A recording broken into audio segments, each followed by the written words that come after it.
Good morning, everybody. Thank you for joining again today.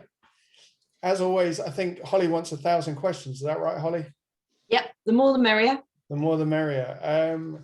But in all seriousness, this is your session, so please ask any questions that you have around supercharging your email marketing. Is that right? I think we're going to go with that as a title this morning. So email marketing is definitely not dead. It was said about 3, 4, 5, 10 years ago, email marketing would be dead. It never happened. It's still as important as it always has been.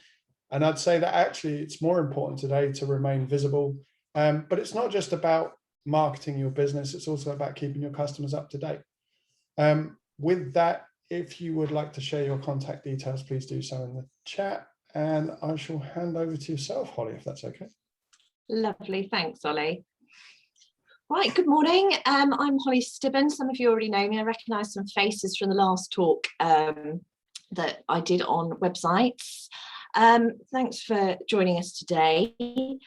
I'm just going to share my screen. Let me just get the right one. There we go. So you should all hopefully be able to see that. I'll just get the cameras out of the way and then activate the chat so I can see you. Okay, if you have got any questions as we go through, you can either feel free to unmute yourself and ask, or you can type them directly into the chat platform. You can either send the question out publicly to everyone, or you can send it directly to me, whichever you prefer. So as I say, I'm Holly from Smart Messenger. We're a UK-based email marketing platform that's fully supported and costs less than you might think. And today I'm going to give you a webinar full of practical takeaway tips that you can apply to your email marketing and start to improve your results. So, might have gone to sleep. Okay, so the first thing I'm going to cover is the law. So everybody's heard of GDPR, hopefully. It came into force in May 2018, so 3 years ago now, which has just absolutely flown by. When it comes to email marketing, the first thing that you really need to think about is the basis for processing. So there's two options here really with email marketing. The first is consent, and the second is legitimate interest. With consent, you absolutely have to have somebody's consent to opt in to your email. You can't assume consent, it must be given. And with legitimate interest, you have to perform an assessment to see if your legitimate interest in communicating with this person outweighs their right to privacy. If you're stuck on either of those, not quite sure what to do, I'm more than happy to answer any questions there, either today in the talk or at the end or on another day. It's also vital that you keep records, so you should have data processing records for your email marketing, who you're contacting, the basis for processing, the information that you're keeping about those people. You should have a document, make sure it's up to date, make sure it's filed away. And all the emails that you send out should have an opt-out facility. Now, this was always the case under the old Data Protection Act, but under GDPR, it's been enhanced. So opting out has to be as easy as opting in. So if it's a one-click step for somebody to opt into your email, it needs to be a one-click step for them to opt out. Make sure that you're working with compliant suppliers. So whoever your email marketing provider is, talk to them, ask them what they do to comply with the regulation, and ask them for their data processing agreement, their DPA, and make sure that that meets your needs and you retain a copy of it. Now, things do get updated from time to time, so it's worthwhile checking every so often with your supplier, say once a year, or if there's a particular law change, that you've got those up-to-date documents and save them. Okay, so Sarah Jaggers has asked a question. Does this change now we're out of the EU? Unfortunately, it's not a get out of Brexit jail free card. The GDPR still applies. It's written into UK law. It was one of the first pieces of law to be written. What's interesting, thank you, what's interesting is that the e-privacy directive hasn't been put into place yet by Europe, and there are murmurs in the UK about how that's going to apply to us. But we will see as that all unfolds. There's not enough information out there. But as far as GDPR goes, I think the UK will be operating under its under that regulation for some time. We've had it now for 3 years. Businesses know what they're doing with it, and it's, you know, it's a good law. It's a good regulation. Just to chime in there, sorry, Holly. So the UK exits from GDPR later this year back to data protection 2018. If you look at the GDPR, pretty much the ICO wrote the GDPR anyway. So data protection 2018 is basically provides adequacy, data adequacy with the GDPR, which is great for European data, although we still need to keep DPAs in place if you're holding EU citizens. But the big thing to really call out about data protection is the fact that the mechanism, the standard mechanism, whether you're under GDPR or data protection 2018, to move data to the US was known as Privacy Shield. Privacy Shield was invalidated in July 2020, sorry. Yeah, it was last year, wasn't it, by the EU Court of Justice? Correct. It was known as Shreems 2. So if you have any US vendor for your email marketing right now, please double check where they're hosting your data. If they're hosting your data in the US, you need to have a DPA in place. You need some sort of contractual clauses to allow that and to protect yourself. The reason why I'm saying all this is that we're seeing sort of, you know, potential there that especially SMEs are single clicking, moving data to the US, but they're not recording this as part of their privacy agreement. And essentially, if the ICO does come knocking, there's a gap there that needs to be filled. So just be kind of mindful of that. Yeah, as Ollie says, they've moved away from Privacy Shield, and each organisation should have its own contractual terms, and just gaining copies of those and ensuring that they're fit for purpose is essential. Okay, so that's the boring stuff out of the way, vital, but not all that exciting. So making a plan. When you approach your email marketing, you need to obviously set your objectives. What is it you want your email marketing to achieve for you? You need to identify your audience. Who is it that you're aiming at? You need to provide some tailored content for that audience. So are we sending the right information to the right people? How are you going to follow up your email marketing campaigns? So what's the next step? What are you going to do after you've sent it?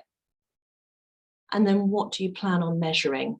So email marketing is a very measurable form of marketing because you know who you're sending to. You can see exactly what they're doing with your campaigns. You can see if they're opening, you can see if they're clicking, you can see if they're opting out, you can see if they're bouncing. So there's all kinds of things that you can measure. So the first thing that you're going to want to do is you're going to want to set your objectives.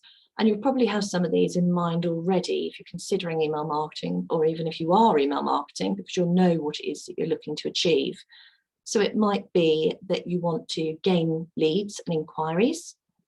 You might want your email to sell products and services for you. You might want to book places on a free training, on a training course. Free webinars are very popular at the moment with everybody working from home. You may well want to demonstrate your ability and knowledge. So perhaps you're sending out an informational email with articles to demonstrate what it is that you know. Raise your brand awareness. Cross-sell other services. So if somebody's a customer for one service or product that you offer, there may well be other related things that you want to put in front of them. You might want to reduce print costs. So if you've been sending out brochures to people in the post, it might actually be better to send an email first and see if you can get them to interact with you that way. If not, or if a brochure is required later on, that's fine. But sending out an email first can really mitigate those print costs and reduce those right down for you. So for example, we work with a car dealership. And when they have a new car that's due, they send out an email to ask people to come for test drives generally. So they send the email out, people then book their test drives and come and have a look at the car. And it's at that point they send a brochure out. So right up until that point, they're not actually sending any print to those people. If you've clicked the test drive button and not booked, they'll send you a further email. And there's other processes in there where print may well kick in as well, but they're using all those marketing streams very cleverly to get the best from their marketing and keep their costs low. So it's important to remember that your email will not do it all for you. Marketing is a chain typically. So email marketing is an important part of that chain. It will attract someone's interest. It will get them to open the email, and then it will gain a click through to your website. Once it's done that, it's done its job. So your email will not get bums on seats for a webinar. All it will do is pique somebody's interest to attend, click through to the website. The website will then process that booking for you. It's the same with sales. So where you click through to a website, you place an inquiry, it's then the person's job at the end of the phone to sell that to you. And it's really important not to try and get your email to do everything for you. Keep it focused on that simple objective of getting them to click through to your website. So the campaign objectives, as I said, you need to keep them very simple. Typically, it is to click a link. Mostly that's through to your own website, but it could well be other websites as well. The reason the main one is to click is because it delivers the person on very quickly to the information in full. But also you can measure clicks, so you know how many people have clicked on which links, and even more importantly, you know specifically which people have clicked on those links. So you can use that information going forward for targeting, but you can also use it to measure the success of your campaigns. You may also have additional campaign objectives. So it might be to call you, it might be to reply to the email. Now, some people, especially if you've got a large list and no call center, you won't want them to call you. So actually, your campaign objective is to get them not to call you, but to click a link or fill in an online chat form on your website or whatever it might be. And then lastly, you may well want people to share the campaign. If you've got good shareable content and you want to increase your reach, one way is to get your existing readers to share that content with their friends, family, networks, so that they can then register for your email campaigns and also view this content that has been shared with them. When we're looking at who it is that we want to target, we need to think about the types of audiences that we want to send to. Is it B2B? Is it B2C? Are there certain types of people within the businesses? So is it a manager? Is it a member of staff that we're sending to? Is it females in their 30s? Who is it that we're trying to engage with? Is it customers, prospects? There's all kinds of different people. And there's different types of data that you can use to identify and target your audience. So I've listed the main four here, which are demographic, psychographic, behavioural, and geographic. Geographic's obviously quite straightforward. It's where they're based, their location, their physical location.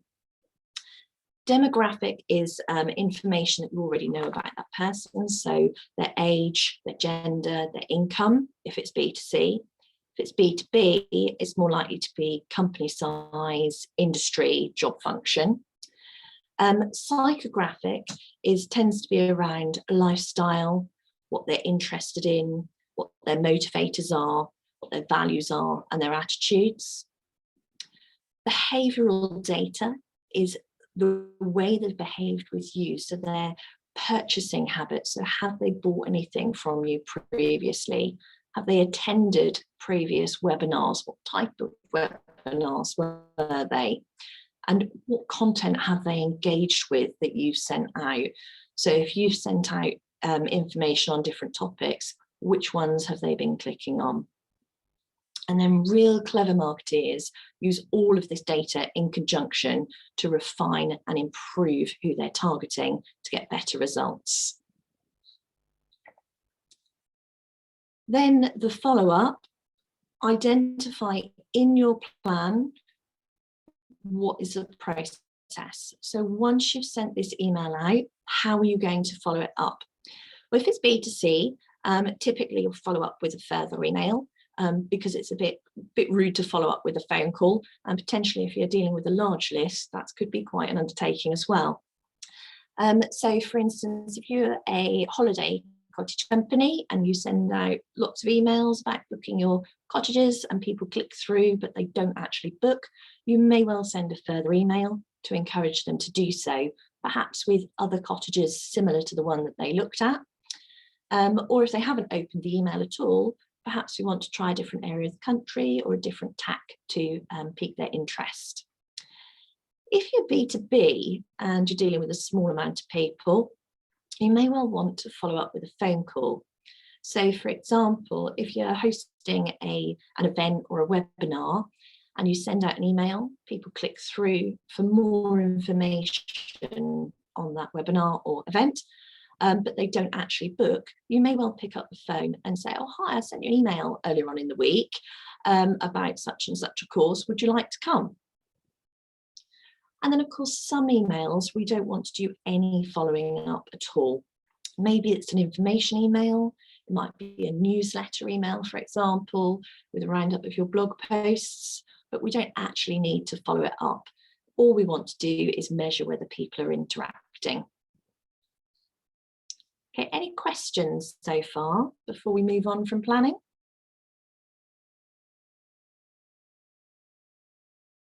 No? Okay. So next is get them to open. So this is probably the bit which you're all really interested in. How do I get people to open up my email campaigns? So I've got a few examples here on the right. And there's certain things that will affect somebody's decision whether or not to open up your emails. They are the friendly from name. So on these three examples, they are Music Magpie, Market Force, and Copper Beach. The subject line is the next bold line down. So on Market Force, it's check these out. The pre-header is the grey piece of information underneath. The preview pane, which we can't see on these examples. So a preview pane is typically the pane that you'll see on a desktop email client. It is available on some tablets as well, where you can see the first part of the message. So before we move on to those final two, let's have a look at these three that we've got here. So the friendly from name is Music Magpie, Market Force, and Copper Beach. These are all from an iPhone. The first two are from a smaller iPhone and the last one's from a larger iPhone, hence the width difference. The friendly from tends to be a brand name. So we can see that these three have brand names. However, it doesn't have to be a brand name, especially if you're dealing B2B. It could be your name or the account manager's name. And you can vary this depending on the types of information that you're sending out and who it is that you're sending to. Think about what your audience is most likely to engage with. Now, for someone like Copper Beach, I wouldn't want the manager to email me with their marketing. It just wouldn't be right. So for them, absolutely use the Copper Beach brand name. But for me, when I communicate with my audience, I'll tend to use my name rather than Smart Messenger, unless, of course, it's a general newsletter that I'm sending out. So think about that friendly from name and how you want to put that in. Most systems will allow you to do that dynamically. So if you've got 10 different account managers and you know which customers they belong to, you can segment that and send them out so that they're dynamically updated. Subject line. So we've got three very different subject lines here. The first one is exclusive, your sneak peek of the bra. Now, when I first got this email through, I was like, what on earth is this? Music Magpie are website where I go on to trade in my old CDs for a little tiny amount of cash. But basically I have a bit of a house clearance at the time. Why are they sending me emails about bras? And I was about to engage my finger and open up this email. However, they really gave the game away with the pre-header. Exclusive, your sneak peek of the brand new Music Magpie advert. Woo, I don't want to watch your advert. You're not John Lewis. So they really killed that, unfortunately. But that pre-header can really make or break whether or not somebody opens your campaign. It should be there to support the subject line. If we look at Market Force, their subject line is check these out, which is a little bit spammy, but their pre-header, take a look at these. Hi, Holly, we've got some great assignments available. Well, they've put my name in the pre-header. They obviously know who I am. Copper Beach, subject line, you heard right, our beer gardens are now open. So I got this email through yesterday and they've put an emoji in the subject line. The pre-header, it's finally time to welcome you back. Great, fantastic, really strong start. To view this email in a web browser, follow this link. Complete waste of space. We should have had some additional information in there about why I should be visiting them, how they're going to make me safe, any other information to encourage me to open this email and engage. Any questions or observations about these emails from anybody? No, I am going to ask you all to work in a moment, so I hope you're all awake and we'll be asking for your views. Timing is really important when it comes to email. There's all different times that you can think about when you're sending. So there's time of day, so morning, afternoon, evening. There's time of week, Monday, Tuesday, Wednesday, Thursday, etc. The weekend. There's time of month, so early on in the month, ready to start planning for the business. Near payday, just after payday for consumers. It's time of year, seasonal shifts, Christmas time, Easter, other festivals throughout the year. And then of course there are times that are specific to your users. So my birthday perhaps, it's coming up just so you all know. Maybe it's membership renewal day or contract renewal day. What marketing do we need to do around these times to keep people happy and working with us? But whatever you choose out of all of these, it's really important to find what works for you. There's some real good advice out there that you can obtain. You can talk to somebody like me and gain personal advice. But until you try it and find out what works, you're not going to know for definite. And with the measurability of email marketing, you can absolutely see what's working for you. Okay, so time to engage. Are you ready? So this is my iPhone and I've got some emails on here. So if we have a look at these, which of these would you open? Message it in the chat, please, if you can. Have a good look. So we've got various brands on here. Who do you trust? Who don't you trust? Some subject lines have got emojis, some haven't, so that might pique your attention. Some have got good pre-headers. What would you open?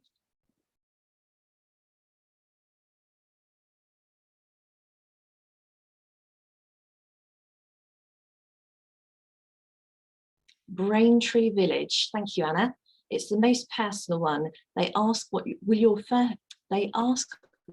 first mission will be, and they've included my name. Yeah, you're absolutely right there. That's lovely. Thank you. So we're open. What will your first mission be, Holly? A pre-header's not great though, is it? Welcome back. View in browser. View in browser isn't the most important thing that we should be focusing on. New look, time sensitive. I don't want to miss out. And I need a dress. Oh, don't we all, Sarah? Especially after lockdown. Thank you. Knotweed surveys, always like a prize draw. Yeah, absolutely. And also, who knows what knotweed looks like? That's what the survey is about. Do you know? If you do, you might be in chance of winning £300 of John Lewis vouchers. Great. Okay, well, thank you very much for that. So we've got some more. So bear in mind what this looks like. This is my iPhone. So take a look at the difference between the friendly froms, the subjects, and the pre-headers.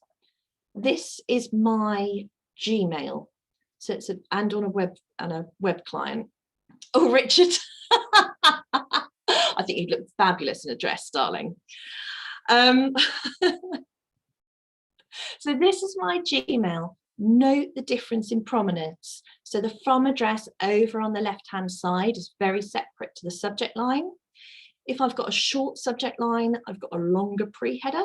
If I've got a long subject line, and in some cases, if it's too long, I've got no pre-header whatsoever.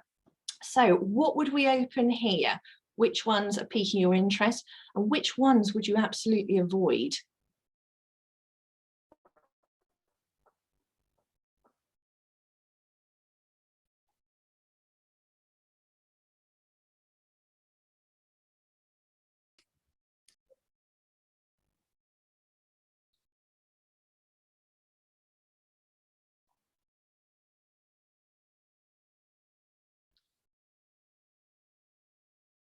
All spending a massive amount of time reading your emails. I wonder if you do this every day, or if you actually give them a split-second attention. Avoid organics, because I'm not interested in reading about junk. Junk is also a really bad word in terms of email, because we always think of junk mail or spam. So organics is actually a toddler food brand, so carrot flavored crisps. Oh, they're delicious, try them. But yes, quite right. Also, they've repeated the subject line in the pre-header. Fed up with all the junk, fed up with all the junk, can't read this email, join the no junk challenge, hello. Doesn't really excite me. It's not actually telling me to do anything. I'd be interested to know if the PayPal one was a phishing attack. So the joking one, no, actually that was a vintage video game that I sold for about £300. I really wanted to get that one. Amazon, thank you, Anna. Amazon's one, don't delete this message. You've received an Amazon gift certificate. Yeah, right, like I'm gonna believe that. It's come from no reply. Well, I got this email without fail every month. And on the third attempt, I thought, right, I'm gonna have to have a look at this and see what it is that these people keep sending me. And I opened it, and sure enough, it was from the Amazon MasterCard. They had sent me a £10 gift certificate for using their MasterCard. And at first I was like, oh, I can't believe it. I've missed, three emails. That's £30. And I thought, why are Amazon doing this? I normally love Amazon, and marketing's really on point. And then I wondered, are they being clever? Are they being clever by saying, oh, no reply, don't delete this message, it might be spam? If I've just missed out on £30, how many other people have as well? Maybe I'm just cynical. Zapper, don't open if you haven't opened an account. Really good advice there, Naomi. That's something we need to be very careful of. If you have opened an account and you're expecting it, that's not too bad. The other one which grabs my interest is Argos. So it's from Info. Argos really like saying their name. They say it to really increase their brand presence. So Argos, thank you for your reservation number. Argos logo, thank you for shopping at argos.co.uk. But they've missed it in the friendly from. They've left it as info. That should also be Argos. Okay, any others? Let's just have a quick look. No. Okay, that's great. Thank you very much. So now this is my Outlook. Note again how different it looks. So you've got the friendly from and you've got the email address. Now your challenge with this one is to tell me which one is the spam email. One of these emails is a bad email and it should not be in there. He tricked me and I didn't like it. That's why he's made it into my presentation. All the others are genuine. There's only one bad one. So if you can find that, gold star.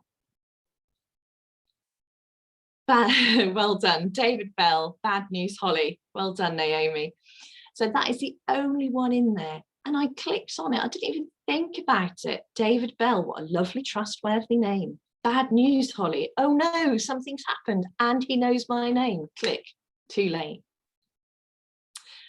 But the reason I've really put this up here is so you can see the difference between all these different email clients. This email client hasn't even got a pre-header. So if you're relying on your pre-header to engage people and get that open up, you're wasting your time, because this one has only got friendly from and subject line, and they're exactly the same font style and weight. However, in Outlook, I may well have a different setting. And in this setting, I've got loads of pre-header. So you need to think very carefully about all the different types of email clients that are out there and the information that you put into friendly from, subject line, and pre-header. Okay, any questions before we move on? Nope, okay, good. So we're going to now look at the content of an email. So a great email should be consistent with your other marketing. It should fit within your branding, your style, your tone. So when somebody gets an email from you, they absolutely know that it's from you. And when they click through to your website, it's all in tune, it all looks from the same family. It should be easy to scan read. Now, you've all sat there for a few minutes to consider which emails you'd open and which you wouldn't. Normally, when you look at your phone or your Outlook or whatever device you're using, you give email a split-second attention before you make that decision. So once you've opened it, you're also scan reading. You're not reading every word. You're going, what's important in this email? The email should be really easy to interact with. So if there's something that I want to do, something I want to click on, I should be able to. So think about where you're placing your links and what it is you want me to do. And it's so important to have clear calls to action throughout your website. Do not make your reader work hard. If you make them work too hard, they'll get fed up and they will go away. So with calls to action, we need to really tell the user what to do. If you tell them what you want them to do, they are far more likely to do it. So having well-placed calls to action throughout your website will help you to achieve that. Smart links, I'm going to show you what smart links are in a moment. Yeah, I'm going to go through that in just a minute with you. Think about the calls to action. So you need to be quite gentle with your calls to action. We don't need to be too harsh, because bear in mind, we don't need our email to sell for us. We need our email to deliver them to the next step in the chain through to the website. So if you're sending out about holiday cottage, come and take a look. We don't need to say book now. Okay. So I got this email through from Copper Beach. We saw the opening in the iPhone preview earlier. So you heard right, our beer gardens are now open. Woohoo, let's open the email and see what it looks like. Oh, the images haven't loaded. And I've got no information whatsoever other than it's an email from Marston's, and I can unsubscribe if I want to. So if you're using images within your campaigns, which most of us do these days, do make sure that you've got placeholders in the background and some text so that people can actually see what your email is about before they load the images. I'm going to give Copper Beach a chance though. I'm going to download the images that they've provided. So the first thing that comes in is 21 reasons to visit us in 2021. It's finally time to welcome you back. Our beer gardens are now open. We hope you'll be joining us this week, but if you still need any encouragement, here are a few reasons why you should. You can trust us to keep you safe. Great reason. Enjoy great food from our garden menus. The perfect place to catch up with friends and family. Take a seat, order with ease, pay online, blah, blah, blah, book now. So their call to action is quite a way down that email. Now, most people will know what Copper Beach is in the local area. Certainly the people receiving this email will know what they are and who they are. But they're making me scroll. So as soon as I open this email, I can't engage. I've got to read their content. I've got to go through all of this sales pitch to get to book now. Ideally, you should have that up on that first screen, because if I've already made up my mind that that's what I want to do, but I can't quite work out how to do it, you're wasting my time. So having a nice call to action at the top would be great. Have it here as well. So by the time I've scrolled down, I don't want to have to scroll all the way back up. But just think about where you're putting them. We've also then got keeping you and our team safe, find out more. So they may well have some click-throughs on that to find out more. But if you look at the prominence of book now over find out more, you can see which one is the most eye-catching. So smart links. Smart links are where you have pieces of text within your content that are automatically highlighted. So typically when you put an email link, sorry, not an email link, a link into your campaign, it will be coloured, or it might be underlined, it might be bold, but it stands out, which makes it absolutely perfect for that lazy scan reading that we all do. What's important in this campaign? Banish click here. Do not use the words click here in your campaign. Use meaningful keywords instead. And use enough smart links, but not too many. If you've got too many, you won't be able to see the wood for the trees. So here's an example. So it's a quick little email that I've thrown together for you. So I've deliberately put it in Latin because I saw how long you all took reading over all those emails and deciding which ones to open. So I put it in Latin so you cannot see the content, but the calls to action you can see. So click here, click here, click here. What on earth are they going to click through to?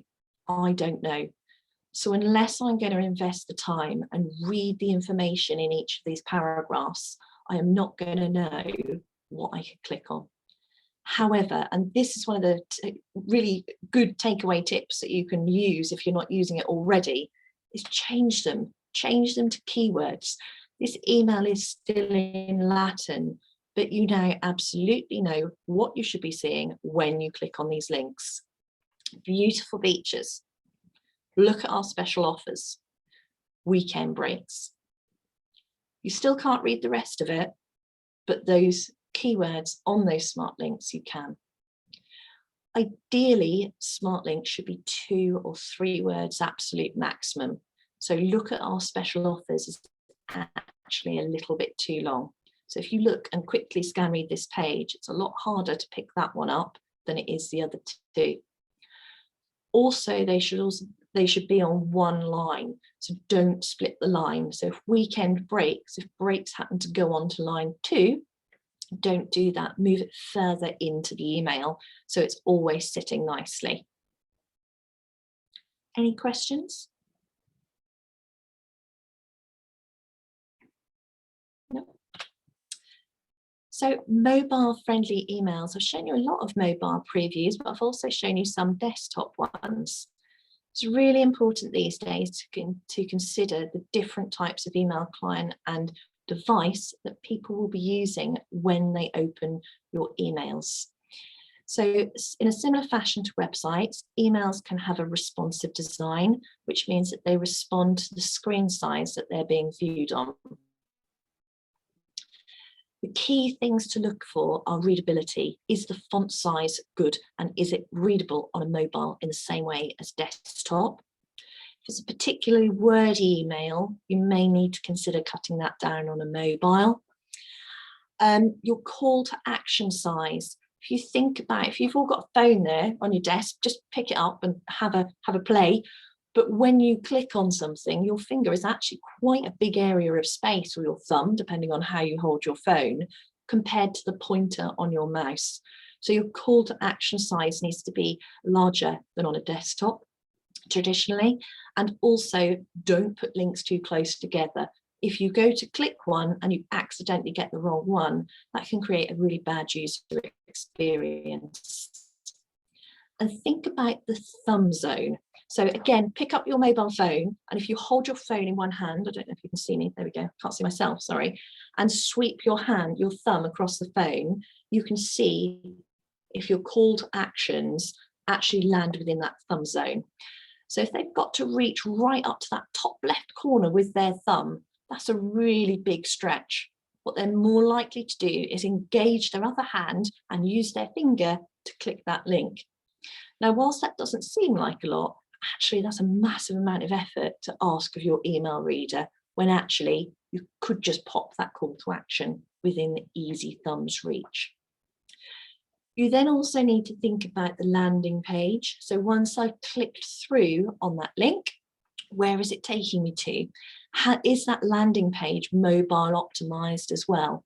And can I see it nicely on my mobile? So we're going to have a look at a couple of examples. So this one is Brewers Fayre. So this is the desktop version. So you can see how that lays out. It's one column width, so there's not multiple columns, there's just one. We've got a code at the top, we've got my name. And if we click through to look at the mobile one, this is the mobile one. It's about the same size on the presentation, but actually it's not changed. Everything is very similar. So you can see exactly how that's going to lay out. It's just a bit smaller. The words are big enough that we can read them, and it's quite nice. If we look at this next one, booking.com, you can see they've got a search bar. They've got my full name at the top right, Holly Stibben, and an avatar. They've got locations, Coventry, Manchester, London, but they're 3 columns. So now if this scaled down and had 3 columns on a mobile, it'd be virtually impossible to use. And also you'd probably get some of those words splitting across 2 lines. So how theirs responds is in a mobile responsive fashion. So we've got the name, the search bar, and the locations. When we go to mobile view, we've lost my name at the top, but they've kept the avatar. Now I think they've done that because whilst my name is only 5 characters, Holly, if I had a particularly long name, that could well spoil the look of the header. They've got the search bar in there still, and then underneath they've got Coventry, Manchester, London. So all those columns are stacking nicely, one on top of the other, and typically that's left to right. If you do it left to right, it'll be a lot easier to manage. Okay, any questions about mobile before I move on? No? Okay. So, is it just spam? I did my best to find you a nice little icon there, and the closest I could get was ham. So there are a few things you can do to check if your email, your lovely email that you have worked so hard on, if that's actually going to be delivered into your recipient's inbox, or if it's going to be deemed as spam. So there's 4 main things that you can check. The first is your deliverability. If you've got an excellent rate of deliverability, you're of little worry to the internet service providers, and they'll probably deliver your message. So by this, I mean, how many bounces are you getting? Your deliverability rate should be at least 95%, if not more. If you've got issues within your data, creating it, meaning that your deliverability rate goes below 95%, you need to have a look at it and see what's causing that. If you look for your deliverability rate, it should be in your reports in your email marketing system. So your list hygiene is vital. You need to keep your lists up to date. As people are bouncing or unsubscribing or complaining about your email, you need to remove them and keep it so you've got a good, clean list. Most email marketing systems will do this for you, but not all will make sure that they stay off your list. If you add them again, some will add some of those types back in. It's fine as long as you know which parameters that you're working to, but just do double check what's actually happening there so that you know how it works. You can run a spam check. Most email marketing systems have got one built in. There's also some free online spam checkers out there that you can cut and paste your body and your subject line and your friendly from into and just run a spam check. All of those things matters, and the spam issues that I see are content related. So they are content that you have put within your email campaign. So what might seem to you as perfectly innocent and actually completely to do with your business, if you've used the wrong words in the wrong order, you can trip spam indicators. By using a spam checker, it will point out where the issue is for you. Sometimes it's quite obvious. You think, oh yeah, okay, I'll go back and change that. And other times the indicators that they give you can actually be quite confusing. And you need to speak to somebody like me to find out what it means and how you undo it. And if you don't have someone like me, or you're really not sure, or you don't want to talk to someone like me, you can Google it, because most of them are out there and somebody will be able to tell you what the problem is. Then your fourth thing is a client check. Now this one is double whammy, because not only can we check for spam, but we can check and see how our email looks. So send your email to your Outlook, to your Hotmail, to your Gmail, to Yahoo, any different email clients you can find, and see what the standard spam filter says. Has it let it through? Has it put it into others? Why has it done that? And you can absolutely check what's going to happen then with your email. You do need to be careful not to whitelist yourself, because obviously if you whitelist yourself, you're not going to be classed as spam. So let's move on. So the next thing to consider is your landing page. I've touched on this briefly about making sure it's mobile responsive for campaigns where people are clicking through on their mobile phone. However, you need to think about, is it focused? So we've gone through making it easy for people to open, easy to scan, read, click on a smart link, beautiful beaches, whatever it might be. When I click on that link, what does it take me to? If it puts me on the homepage of your website and that is not relevant, that is not helpful for me, and you're wasting my time again. Remember, I'm lazy. If you want me to do what you want, you need to help me do it. So you need to take me to a page that's focused on what it is that I'm clicking through on. Now that could be a page on your website that already exists, that's absolutely fine. Or if you haven't got that available, some email marketing platforms will allow you to create what's called a landing page, so that you can create a specific page for that person to arrive at. There may well be things pulled in there from your website or other websites, bits of content that they can then interact with that page and then go on somewhere else. And that landing page could also collect some data. So if you want to collect some more information about who they are, what they're interested in, they might want to enter a competition or something with you, or you might want them to sign up for a free webinar. You could have a little form on that page for people to share their data with you. And lastly, take time to measure. So take time, sit back with a cup of tea, have a look and see how many opens you got. Was it more than last time? Was it less than last time? Why do we think that was? We can measure the click-through rate. So of the people that opened, how many of them went through to click? If it was low, is it because your email's not interesting to them? Or is it because you didn't put your calls to action in the right place or use smart links? What's the answer? Replies. Well, for some people, we'd love a reply. We'd love a, hey, can I do business with you, please? Yes, of course you can. And others, if they're sending out particularly to consumers where there's large volumes going out, you may not want replies. You want people to go onto your website, find out the answer they need there, or book, as the case may be. Bouncers, well, obviously we would like to keep these as low as possible. Same with unsubscribes. We really don't want too many of those. But when you set out in that plan, do have an idea of what it is that you want to achieve, and then take the time to measure and review what's happened. So with unsubscribes, because I've got a few more minutes, so let's just give you some more free tips in here.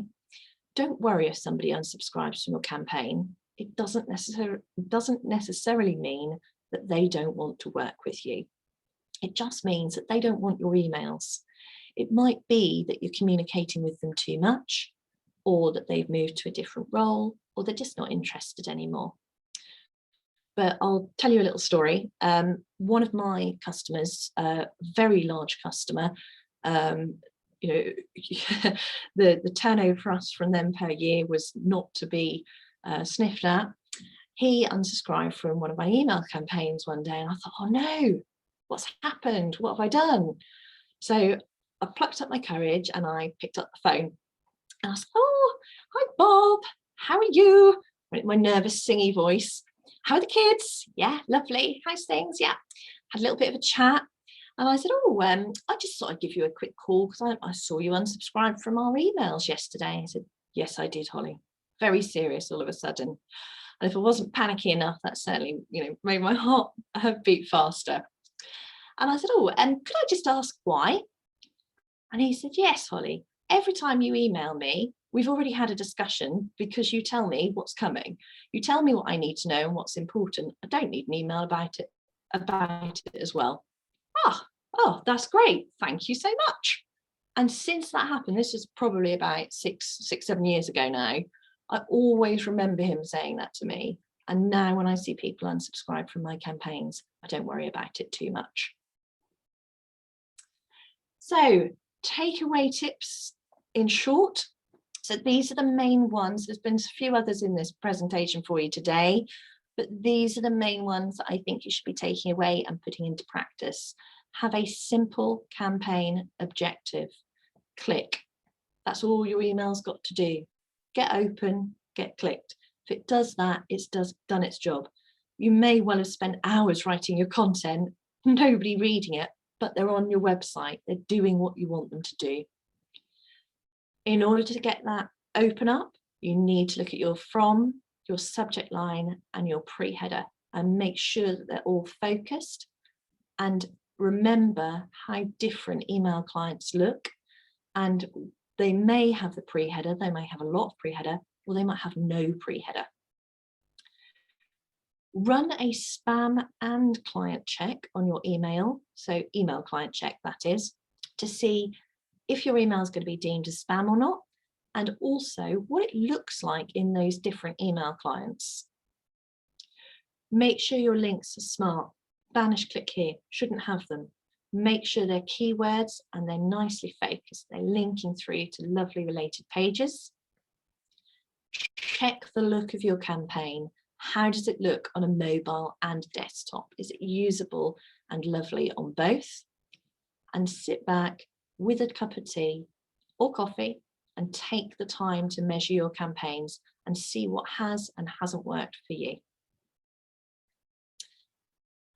Okay, and that's the end of today. So if you've got any questions, please feel free to ask in the chat. And also, if after today you think, oh, Holly's talked about that, I might just give her a ring, just pick up the phone and talk to me, or drop me an email. I'm always happy to help. Don't mind helping a fellow business out with a question or two. So let's have a look. From Sarah, do you have any thoughts on the frequency of emails? Yes, I do. I've got several emails that I subscribe to. Some will come through daily, some weekly, some monthly, and some sporadically. And I think it really comes down to the content that's within them. So if you've got new content every day that I'm absolutely going to be interested in, send it to me every day. But if I'm not going to be that interested, don't. A monthly newsletter is about right for most companies, talking in extremely broad brush terms. However, there was a company, it's a fast food company, and I cannot remember which one it was, a few years ago. They were sending out offers every month to their email marketing list, and they had a new marketing person in, and they started to send them out weekly. And whilst their whilst their campaign engagement went down because it was every week, their footfall in their restaurants went up because people were walking into the restaurants and going, oh, have I got a voucher? Or, where can we go to eat tonight? Have I got a voucher? Oh yes, this company sent me one. I'll go and interact with them. So it does depend on your content. I'd be happy to have an individual conversation with you and explore what it is that you do and give you some advice. Rich, how do I convert LinkedIn contacts into email contacts? You're welcome, Sarah. Ask is the main one, I would say. So when you're messaging them on LinkedIn, you could ask them for their contact details and if they could subscribe to your email. You could put out updates on your LinkedIn, so put out posts, or your company LinkedIn, depends on how you're going about doing that. But you can no longer download your LinkedIn list and export all of the email addresses into a file. That's gone. Any more for any more?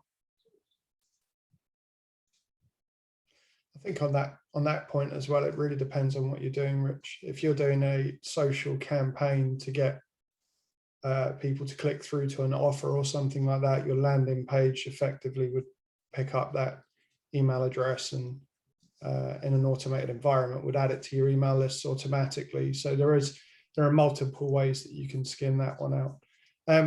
Holly, it's been amazing as always. Thank you very much. Appreciate it. We're Thank you. Almost top of the hour, so hopefully that's given people a lot of great takeaways. Spam check is a key one. They're not 100% reliable, so just bear that in mind that this is a big science project and everything moves on a daily basis based on what's happening out there. And there's always some real standards, so don't use the word free too much in subject lines and things like that, because that's always going to trip you up. With that, I'll hand over to yourself, John. Yeah, thanks, Ollie. And I won't want to hold everybody up, as I'm sure they've all got other things to do, but just to say a great big thank you to Holly, because that's been really interesting. As people have said, really informative and helpful. And certainly it's made me consider that I should be looking now to understand why there are lots of emails that I don't even bother to click on, and what it is that's doing it, and trying to make sure that if I send them, then I don't make the same mistakes. But that's been, really practical, helpful session, and really appreciate it. And obviously, also thanks to Ollie for chairing the session for us, and of course, our own Sadie Parr, who is responsible for putting all these sessions on, which we very much appreciate. So thanks for being with us, and I've certainly enjoyed it very much indeed, and I've learned a tremendous amount. So thanks for that, and I'll hand back to Ollie. Fantastic. Thank you, John. Thank you, Holly. And thank you, Sadie, again. I'm just trying to quickly find out what the next event is. So, yeah, of course, it's this Thursday. So success stories on career coaching and outplacement. Keep me honest, Sadie. I think that's correct. With that, have a fantastic rest of your day. And we'll circulate around the recording and contact details as always. Thank you. Take care. Bye-bye. Lovely. Thank you all very much. Bye.